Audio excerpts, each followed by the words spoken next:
నమస్తే అండి, నేను అపర్ణ. భారతీయ సంస్కృతికి స్వాగతం. మాఘపురాణం 5వ అధ్యాయం. కుత్సురుని కుమారుడు కావడంతో అతనిని కౌత్సుడు అని పిలిచేవారు. అతడికి మృగశృంగుడు అనే పేరు కూడా ఉంది. పూర్వం ఒకసారి కావేరీ నదీ తీరంలో ఘోరమైన తపస్సు చేస్తున్న సమయంలో ఆ ప్రాంతంలో తిరిగే అడవి మృగాలు, జంతువులు తమ కొమ్ములతో అతని శరీరాన్ని గీకేవి. అయినా అతడు చలించకుండా తపస్సు కొనసాగించాడు. అందుకే అతనికి మృగశృంగుడు అనే పేరు సార్థకమైంది. కాలక్రమేణా మృగశృంగుడికి యుక్త వయసు వచ్చింది. అతనికి పెళ్లి చేయాలని భావించిన అతని తల్లిదండ్రులు ఈ విషయాన్ని మృగశృంగుడికి చెప్పారు.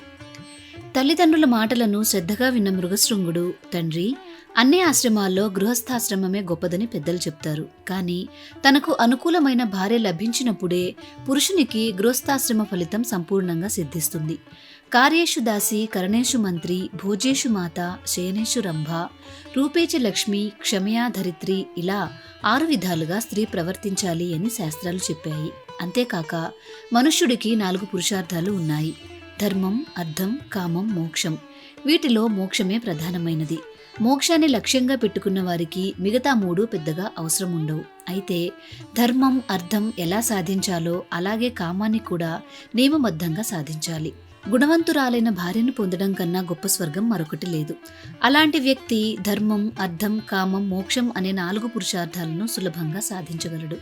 కానీ భార్య గయ్యాళి స్వభావం కలిగి వినయం లేకుండా ఉంటే ఆ భర్త నరకం లాంటి కష్టాలు అనుభవించి చివరికి నరకానికే వెళ్లే పరిస్థితి వస్తుంది.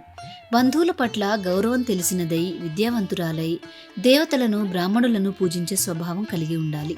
అగస్త్య మహాముని చెప్పిన ఈ గుణాలు ఉన్న కన్యను ఎలా పొందగలం అన్నాడు. కుమారుని మాటలు విన్న తండ్రి ఎంతో సంతోషించి, కుమారా, నీ మాటలు నాకు చాలా ఆనందాన్ని ఇచ్చాయి.